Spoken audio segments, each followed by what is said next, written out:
Este vídeo é feito por fã. Caso tenha condições e deseje apoiar o autor e a editora, para que continuem com a publicação da obra, considere comprar a light novel pelos meios oficiais. Capítulo 63, Buscando Salvação. Parte 2. Depois que a conversa com a Rosa Azul terminara, a delegação diplomática do Reino Sacro, a qual Neia pertencia, fez uma partida antecipada da capital real. Isso porque já tinham visto que ninguém no reino estava disposto a ajudar o Reino Sacro. Pesquisar a verdadeira forma de Jaldabaoth demandaria vários meses, e também porque eles sabiam que o único capaz de derrotar Jaldabaoth era Momon. Além disso, pensar no sofrimento dos cidadãos do Reino Sacro os deixou ansiosos em conseguir fazer algo por eles. Eles deixavam seus cavalos descansar o mínimo possível, às vezes até lançando magias neles, e viajavam para o leste ao longo das estradas a velocidades que viajantes comuns não podiam igualar. Eles passaram pelo vilarejo final do reino, agora estavam na zona intermediária entre o reino e o reino feiticeiro. As colinas suavemente altas bloqueavam as linhas de visão dos viajantes, e podiam vislumbrar ocasionalmente uma floresta primitiva bem densa. Parecia que um monstro poderia dar as caras a qualquer momento. Originalmente tinha sido o território do reino, então chance de serem atacados por monstros era bem menor. Mas não significava que havia desaparecido completamente. Em um terreno como esse, o senso de visão e o olfato de Neia se aguçaram e ela seguiu em frente. Não há sinal de criaturas fazendo emboscadas por aqui. Nenhum rastro de carnívoros de grande porte perto da estrada também. Havia muitos trechos onde só se via terra na estrada. Se continuassem em frente, logo entrariam em território que antes havia sido controlado pela coroa, cujas estradas pareciam terem sido pavimentadas. Estradas pavimentadas eram mais convenientes para os viajantes, mas para Neia, a terra desprotegida de agora a pouco tornaria mais fácil identificar as melhores trilhas. Neia olhou para as próprias mãos. Ela não gostava do que via. Não era que ela se ressentisse dos calos vindos de seus treinos com afinco. Foi simplesmente o desgosto por sua falta de talento. Ela poderia ter herdado os sentidos aguçados de seu pai, mas, infelizmente, ela não recebera nada de sua mãe. A mãe de Neia era uma paladina famosa no seu tempo e possuía excelentes habilidades com a espada. No entanto, sendo filha dessa mulher, Neia não tinha talento para a espada, não importava o quanto praticasse. Estritamente falando, as técnicas do arco transmitidas pelo pai significavam que ela podia usar os arcos habilmente, mesmo sem treinamento. Vendo por um lado otimista, o fato era que Neia teve a sorte de herdar a metade de sua herança genética. No entanto, as habilidades usadas pelos paladinos, que Neia admirava, só podiam ser usadas com armas brancas. Para Neia, que queria se tornar uma paladina, ser talentosa com armas de longo alcance era um desperdício. Mais uma vez, ela segurou as rédeas com força. Ela endireitou a cintura e ajustou sua posição na sela. Ela havia passado muito tempo a cavalo depois de deixar a capital real, e sua bunda e coxas estavam bastante doloridas agora. Ela poderia ter pedido aos paladinos que usassem magia de cura de baixo nível para ficar livre da dor. No entanto, ela era uma menina e estava um pouco envergonhada de pedir uma coisa dessas. Além disso, ainda não estava em um nível em que afetaria sua capacidade de manejar as rédeas, o que tornava ainda mais difícil pedir. Vou aplicar umas ervas depois, como de costume. Preciso agradecer ao papai por isso.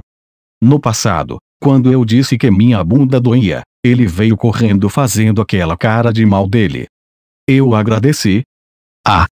Neia se forçou a parar antes que suas lágrimas se derramassem. Ah, capitã, vejo estradas pavimentadas. Estamos prestes a entrar no domínio do reino feiticeiro. O que antes era uma estrada de terra agora era uma estrada de paralelepípedos. Parecia estranho.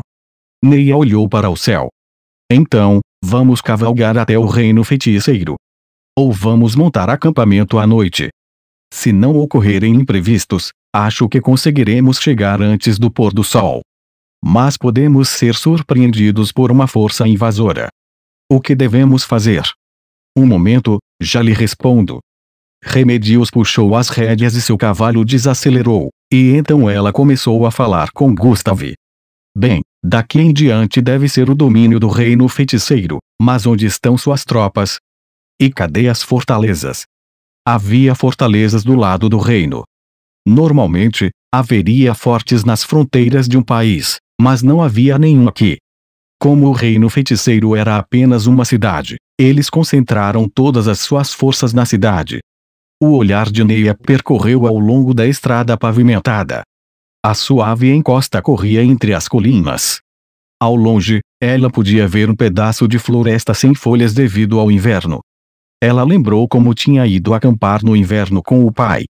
Independentemente para onde olhasse, o cenário aqui parecia exatamente igual ao do reino sacro. Viver no mundo humano é um saco, né? As palavras que seu pai havia murmurado casualmente laceraram seu coração como um espinho. Seu pai havia escolhido morar na cidade por causa de sua mãe. Sem sua mãe em sua vida, ele teria escolhido ficar em um vilarejozinho perto da floresta, vivendo da generosidade da natureza. Quando ainda era criança, ela sentia que viver em um ambiente natural era uma chatice. No entanto, depois de fazer essa jornada, ela pôde entender o que seu pai quis dizer. Isso foi um sinal de maturidade. Ela deveria ser capaz de falar sobre coisas diferentes com seus pais agora. A dor atravessou seu coração enquanto refletia. Porém, foi apenas por um momento. Isso porque à frente deles, a leste, ao longo da estrada, ela podia ver algo embaçado ao longo do caminho sinuoso que passava entre as colinas. Será um incêndio. Neia apertou os olhos e depois olhou com cuidado de novo. Havia um objeto parecido com fumaça branca lá. Não, não era fumaça, mas sim neblina. E desculpe por interromper. Tem algum tipo de neblina à frente. E daí? Depois Neia relatou para a retaguarda. Remedios tirou o elmo. Havia um olhar confuso no rosto. Neia Baraja, isso incomoda você por acaso? Sim. De acordo com o mapa, não há grandes lagos ao redor, mas há um grande bloco de neblina à frente. Tenho certeza que deve ser uma ocorrência anormal. O bloco de névoa espessa e leitosa parecia se espalhar mais e mais, e parecia que chegaria a Neia e aos outros a qualquer momento. Seu pai a havia ensinado sobre todos os tipos de fenômenos naturais, e quando ela ponderou a situação com base nesse conhecimento, a aparência dessa neblina era realmente muito estranha. Escudeira Baraja. Poderia ser algum tipo de mudança climática normal. Essa pergunta veio de Gustave, que havia percebido o que estava acontecendo antes de Remedios. Essas mudanças climáticas anormais se referiam a fenômenos geralmente impossíveis ocorrendo em uma grande área. Por exemplo, pode haver um lugar onde uma magia ritualística de grande escala deu errado preenchendo uma área com gases tóxicos de podridão, ou um lugar onde uma vez por ano, um deserto pode se enfurecer com tempestades de areia por uma semana, ou talvez um lugar onde chuva colorida caia em certos momentos. Em outras palavras, ele estava perguntando se esse nevoeiro era uma daquelas misteriosas ocorrências. Todavia, Neia não havia reunido qualquer informação sobre essas coisas. Ela sentiu que provavelmente seria repreendida se relatasse demais, mas não tinha escolha a não ser responder honestamente. Minhas mais sinceras desculpas, mas não tenho informações a respeito desse nevoeiro adiante. Ou seja, você não reuniu informações suficiente, não é? Outra questão difícil. Quem poderia dizer que eles coletaram informações suficientes? Capitã Remedios. Decidir o que fazer agora é mais importante. Seus cavalos pararam. A névoa estava ficando espessa o suficiente para que os cavalos não pudessem avançar através dela. Dado que aprenderam antes, não havia penhascos perto de Errantel. Se avançassem devagar, deveriam poder lidar com o que surgisse. Contudo, esse nevoeiro rapidamente fez com que hesitassem em atravessá-lo, por mais devagar que viajassem. Neia cheirou a névoa. Cheirava a vapor de água e nada mais. Não havia nada sobre isso que a incomodasse. No entanto, isso foi exatamente o que a incomodou. Capitã, esse nevoeiro pode ter sido gerado por um monstro? Meu pai disse uma vez que alguns monstros tinham a capacidade mágica de gerar neblina, assim, se escondiam nela para perseguir suas presas. Atenção homens, saquem suas lâminas. Quem ainda estiver na estrada, saia imediatamente. Essa rápida tomada de decisões foi um sinal da excelência de Remedios em batalha. Neia e os paladinos moveram seus cavalos como indicado e saíram da estrada, ficando apenas nas periferias. A essa altura dos eventos, a névoa espessa parecia engolir o mundo inteiro. Era espessa o suficiente para que ela mal pudesse distinguir seus companheiros ao seu lado, e a visibilidade era zero além de 15 metros.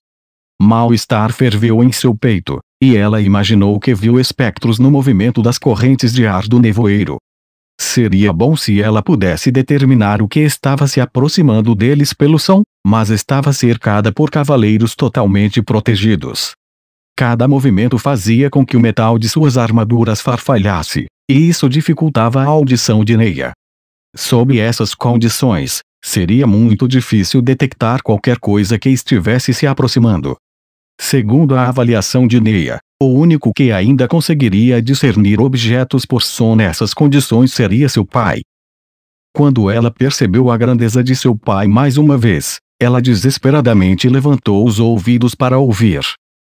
Essa neblina é muito estranha, não fica tão denso assim nem no mar.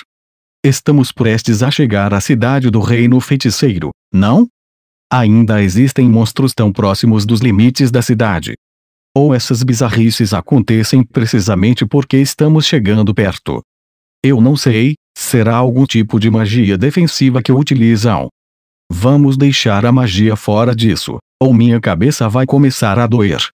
Se ver alguma coisa me avise de modo que fique fácil de entender. Se for um monstro, vamos matá-lo para que o rei feiticeiro nos deva um favor quando pedirmos a ele para enviar o Momon. Que tal? E como acha que isso vai acabar? Dizem que limpar monstros dentro das fronteiras de um país é da responsabilidade do país. Talvez tenha sido porque tinha concentrado todas as suas energias em ouvir atentamente, que a conversa entre a capitã e Gustav era ouvida como se estivessem ao seu lado. Ainda assim, ela não estava confiante de que poderia fazer esse feito se estivesse mais longe. O que seu pai faria nessa situação? Eu não posso confiar em alguém que não está aqui. Preciso andar com minhas próprias pernas. Entretanto, permaneceu o fato de que ficar aqui só limitaria suas habilidades. Nesse caso, ela deveria perguntar se poderia se afastar sozinha para verificar a situação. Seria melhor não. Neia reprimiu seu desejo de falar. Já estava claro para ela que Remedios não ia muito com sua cara. Se ela pedisse e falhasse, não havia como dizer como seria punida. Seria melhor evitar causar mais problemas para si mesma. Além disso, seria ruim se a capitã deixasse de confiar na minha orientação por causa disso. Neia se esforçou para tentar se convencer. No entanto, seria muito ruim para sua saúde mental se eles corressem perigo por algo que ela poderia ter evitado. Embora parte de sua mente pensasse, se todos nós morrermos aqui, as pessoas que sofrem no reino sacro terão que esperar ainda mais tempo pela salvação. As farpas de Remedios já haviam perfurado incontáveis buracos no coração de Neia, e ela não conseguia mais se importar. Só então, Neia viu algo pelo canto do olho, algo que ela não poderia deixar passar despercebido. Em meio ao denso nevoeiro, ela vislumbrou o contorno sombrio de algo enorme vindo do reino feiticeiro. Diz aí, você pode dar uma olhada lá. Neia cutucou um dos paladinos das montarias ao lado dela. Eu não vejo nada. Sinto muito, mas o nevoeiro é muito espesso e não consigo ver nada. Tem alguma coisa lá. Ela ouviu o paladino tatear sua cintura e puxar a espada com fluidez, então o som dele segurando firmemente o punho da espada. Ah, não é nada. Pensei ter visto algo, talvez seja apenas engano. Mesmo? Bem, se acha que há algo lá, tem que nos avisar, mesmo se não for nada. Tudo bem, contarei com você quando chegar a hora. Depois de agradecer-lhe com uma expressão sincera no rosto, Neia se virou para a frente. Se alguém dividisse as mulheres do mundo entre aquelas que eram adequadas para sorrir e aquelas que não deveriam sorrir, Neia cairia na última categoria. Até mesmo uma palavra de agradecimento vindo dela seria melhor entregue com uma expressão séria do que com um sorriso. Neia continuou estudando atentamente o bloco de névoa. Era possível que só Neia pudesse ver, pois todos estavam muito longe, mas ela tinha certeza de que não se enganara. Talvez sua interação com o paladino tenha restaurado seu ânimo, mas Neia decidiu dizer algo à capitã. Todavia, ela ainda estava conversando com Gustav. O que devemos fazer? É muito perigoso avançar nesse nevoeiro. Vamos esperar um pouco mais e se não houver nada vamos desmontar e descansar. Por falar nisso, existem monstros emissores de neblina no mar. Claro! Só que não há mares ou lagos nas proximidades. É como a escudeira Baraja disse. É possível que ela tenha cometido um erro ou ignorado alguma informação. Ela não cometeria um erro desses. Temos que dar a ela os devidos créditos, ela nos trouxe com segurança até aqui, não é? Quando estávamos saindo do Reino Sacro, os demi-humanos patrulhando perto da muralha quebrada também não nos localizaram. Sem ela não teríamos conseguido, não é? Era só ter atravessado usando força bruta. Mais uma vez, o indicador de saúde do coração de Neia despencou. Quanta frustração ela passou para trazê-los até aqui. Lembranças vieram em sua mente, de como ela pedira que ficassem para trás enquanto ela explorava sozinha em meio à chuva congelante, rastejando no chão e ficando toda enlameada, a fim de evitar ser notada por habilidades de emboscada de rangers. Por ser a única vanguarda, caso fosse vista, Neia seria morta. Não havia dúvidas quanto a isso. Mesmo assim, Neia tinha continuado com a determinação de uma morte certa, agarrando-se à crença de que estava fazendo isso para salvar seus compatriotas em sofrimento. É isso aí, não estou dando tudo de mim porque quero que alguém me elogie ou algo assim. Ela tentou o seu melhor para se convencer. Mesmo que a capitã se recusasse a reconhecer suas contribuições, os outros certamente aprovariam seus esforços, mesmo que não o dissessem. Querer ser elogiada ou recompensada por trabalhar é coisa de crianças. Isto é o que significa ser um escudo da humanidade. Reprimir emoções, transformar-se num escudo, tudo para afastar a dor e o sofrimento das pessoas, isso é o dever de uma paladina. Tenho certeza que a capitã pensa assim também. Ainda assim, ela poderia falar mais baixo, não? Não, talvez os dois pensem que já estão falando baixo. Os dois ainda estavam conversando. Pessoalmente, Neia acreditava que eles não deviam se perder tanto no bate-papo, mas sim ficar de olho nos arredores. Especialmente Remedios, cujo senso de perigo e habilidade de luta a classificavam como a mais capaz de responder a um ataque. Ela anulou a frustração em seu coração e se concentrou no vulto que havia visto. Parte disso foi porque ainda não havia reunido a força necessária para interrompê-los, e também porque não queria continuar ouvindo conversa. E então, talvez o nevoeiro tivesse se separado das correntes do vento, por um pequeno momento, Neia vislumbrou claramente um leme. E não pode ser, isso é, um navio. De fato, Neia havia discernido a verdadeira natureza da sombra, um navio que flutuava no mar. Além disso, era um grande navio, semelhante a uma galeaça. Foi uma coisa momentânea, e prontamente velada novamente pela forte neblina, de modo que nem ela tinha certeza de ter visto um navio. É claro que tal coisa não era possível pelo bom senso. E dado as informações que ela possuía a respeito das redondezas, o próprio Gustav já havia dito que não havia lagos nas proximidades. Não, mesmo que houvesse, apenas um louco navegaria com uma galeaça em um lago. Se esta fosse uma região costeira, seria possível que alguém tivesse usado um antigo navio como fortaleza ou movido para a terra seca para algum outro propósito. De fato, havia vários exemplos de tais coisas no Reino Sacro. No entanto, fazer isso longe de lagos ou oceanos era impossível. Eu tô imaginando coisas, né? Essa foi a melhor maneira de pensar nisso. Ainda assim, seus olhos se recusaram a olhar para outras locações. Ela ficou examinando repetidas vezes. Então você realmente viu alguma coisa? Neia guinchou um EH em resposta à pergunta do cavaleiro que ela havia conversado antes. Você está olhando muito nessa direção, então viu alguma coisa lá, certo? Ah! Não, isso. Eu vi uma sombra que parecia um navio. Se realmente dissesse isso, eles provavelmente pensariam que ela era louca. Certamente Neia pareceria uma. Nesse caso, o que ela deveria dizer? Mesmo que seja um engano, poderia confirmar se viu alguma coisa? Vai ajudar se algo acontecer por lá. Foi um argumento perfeito. Ela espiou de um lado para o outro.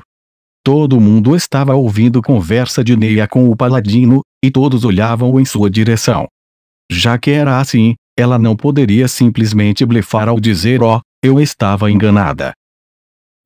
Eu tive a impressão de ver uma grande sombra naquela direção. Essa sombra é um monstro. A voz que Neia menos queria ouvir disparou uma pergunta. Sei lá, não me pergunte. Ela pensou, mas obviamente não podia dizer isso. Neia suspirou várias dúzias de vezes em seu coração antes de responder. Não é bem assim. Tive a sensação de que vi uma construção ou algo parecido. Tem certeza? Não muita. Apenas me pareceu ser. É bem provável que seja um engano. Uma construção. Uma fortificação do reino feiticeiro ou algo assim. Eu não tenho certeza. No entanto, o fato é que não vimos nenhuma fortificação do reino feiticeiro perto das estradas, ou perto dos vilarejos. Coisas assim estariam fora de lugar caso não estivesse nas fronteiras. Mesmo ela sentindo que era um navio, seria melhor se dissesse que vira uma construção que parecia um navio em vez de um navio propriamente dito. Entendi. O que você acha, Gustave? Eu acredito nela. Embora você não verificou se era uma construção mesmo, não é? Não consegui, foi só por um momento. Pode ser algo completamente diferente. Capitã Custodio, em todo caso, acho que esperar no nevoeiro é a melhor opção. Eu não acho que quaisquer fortificações no reino feiticeiro permitirão que estrangeiros entrem. Faz sentido. Vamos fazer isso então. Paladinos, fiquem em alerta. Ela foi respondida por um coro de vozes, assim como Neia. Mesmo que eles estivessem ostensivamente vigiando, a atenção de todos estava focada em um único ponto. Isso porque todos queriam verificar o que Neia tinha visto. A névoa espessa continuou a obscurecer toda a visão, e assim que todos estavam começando a perder o interesse pela tal construção, algo aconteceu. Que? Neia e o cavaleiro à sua direita ofegaram de surpresa. Uma sombra se movia na névoa espessa. O quê? O que foi isso? Neia não pôde responder à pergunta do paladino. Dizer que era um navio seria maluquice. Aquela sombra está se movendo. Não é uma construção. A pergunta da capitã foi muito razoável. No entanto, uma vez que Neia não havia dito o que realmente era, tudo que ela podia dizer até o final era que parecia algum tipo de construção. Quando eu vi, se parecia como uma. Mas está se movendo agora, não é? Além disso, a sombra parece estar ficando mais escura, está vindo em nossa direção. De fato, se isso fosse realmente um navio, então ele poderia se mover na direção deles. Em outras palavras, esse navio era um que poderia navegar sobre a terra. Como pode? É impossível. No final, a sombra aproximou-se o bastante do nevoeiro até que as pessoas, além de Neia, pudessem ver o que realmente era. Indiscutivelmente era um navio, e movia-se como se navegasse nas ondas. Filas de remos longos e grossos se projetavam de seus lados, remando como se estivessem realmente empurrando a água. Isso é alguma brincadeira, né? As palavras em choque que escaparam da boca de Remedios falaram por todos no grupo. Os navios do reino feiticeiro viajam pela terra. Os países interioranos têm todo tipo de brinquedos surpreendentes. Não, não é isso? Pensou Neia. E ela provavelmente não era a única. Um navio que viaja pelo nevoeiro, parece que me lembro de ouvir algo assim antes. Eu não esperava nada menos de você, Gustave. Vamos, tente se lembrar, tenho certeza de que consegue. Você me ensinou todos os tipos de coisas no passado, sei que vai dar conta. E aí, quer que eu balance sua cabeça por você? Menos, por favor. Além disso, não sou especialista em nada. É só porque nossa capitã não tem cabeça boa para tais fatos, o que requer que eu me lembre dessas coisas em seu lugar. Claro, tudo o que eu precisava fazer era perguntar a você ou a Kellart. Acho que lhe mimamos até demais. Depois que mandarmos o Jaldabaoth de volta para o inferno, farei tudo o que puder para que você compense todos os anos que menosprezou o conhecimento acadêmico. E por falar nisso, me lembrei. É um navio fantasma. Eu ouvi alguns marinheiros comentarem sobre, é um tipo de navio que aparece fora da neblina. É uma embarcação que deveria ter afundado, mas que navega mais uma vez, e é dirigido pelos Undeads. Oh! Sim, ouvi dizer que os navios fantasmas são precedidos por uma névoa espessa. Atenção, entrar em formação. Se é um navio fantasma, então enfrentaremos os Undeads. É o inimigo. Mesmo os paladinos não conseguiram evitar o abalo vindo pela ordem da capitã. Espere. Tenha calma, Capitã Custodio. O reino feiticeiro que é nosso destino é governado por um rei Undead, então e se este for um dos navios do reino feiticeiro? O quê? Ele trouxe um navio fantasma para a Terra Seca e depois usou? Que merda é essa? Era natural que Remedios ficasse estupefata. Um Undead que pode controlar seus iguais. No entanto, que tipo de Undead poderia colocar um navio fantasma, que originalmente teria navegado pelos mares, sob o seu comando? Logo, o navio se revelou em sua totalidade. E de fato, era realmente um navio fantasma. Estava em frangalhos. Havia um enorme buraco no lado do casco, e as tábuas do convés estavam curvadas para cima em muitos lugares. Era gigantesco, ainda maior do que o maior navio da marinha do Reino Sacro, martelo de ferro do Rei Sagrado. Se não estivesse tão dilapidado, daria uma impressão de tremendo poder. O último de seus 3 mastros flutuava na polpa, enquanto os outros tinham velas quadradas regulares. No entanto, elas estavam todas rasgadas e esfarrapadas, e não pareciam que poderiam cumprir seu propósito de impulsionar uma embarcação. Havia um gume anormal na maneira como sua proa se projetava adiante. Parecia muito impressionante, como se tivesse sido polida. Além disso, brilhava com uma luz fraca e mística, e dava a sensação de que o navio estava orgulhoso de si mesmo. Depois disso, a característica mais atraente foi a bandeira que tremulava em cima do mastro principal. Ela tinha o símbolo do reino feiticeiro. O navio flutuava a 1 metro do chão enquanto avançava. Logo, o navio passou pela lateral do grupo, que estava congelado no lugar pela visão bizarra. Ninguém conseguiu se mexer e então a neblina começou a diminuir. Aquele navio despejava nevoeiro enquanto navegava. Não, se fosse esse o caso, então a neblina teria ficado mais densa quanto mais perto estivessem do navio, de modo que eles não deviam sequer ver o casco. Foi provavelmente como uma espécie de camada ocultante que envolvia a área ao redor do navio com neblina. Ou talvez seja uma gaiola para evitar que sua presa escapasse. Neia estava com medo dessa possibilidade. O rei feiticeiro, um rei Undead. Ele pode ser uma criatura muito assustadora. Quando ela soube que ele tinha convocado seres gigantescos que berravam como cabras vindas de uma origem incerta, ela as tinha imaginado como ovelhas adoráveis. Então talvez Neia pudesse ter subestimado o rei feiticeiro, mesmo que pouco. Isso a deixou desconfortável. Assim como os paladinos viam os Undeads como inimigos, os Undeads poderiam considerar os paladinos como seus inimigos também. Se fosse esse o caso, o destino de seu grupo estaria na palma da mão do. Mesmo assim, eles não tinham escolha senão implorar por ajuda, a fim de encontrar Mumon, O homem que uma vez lutou a par contra Jaldabaoth. Neia enxugou o suor com a palma da mão. O nevoeiro está menos denso agora. Pessoal, vamos embora. Rei Undead que governava esses seres bizarros. Neia reuniu sua determinação. O rei feiticeiro é Undead, mas ele permite que os seres humanos vivam. Que tipo de ser ele é realmente? Bem, não que eu vá saber, não passo de uma escudeira mesmo.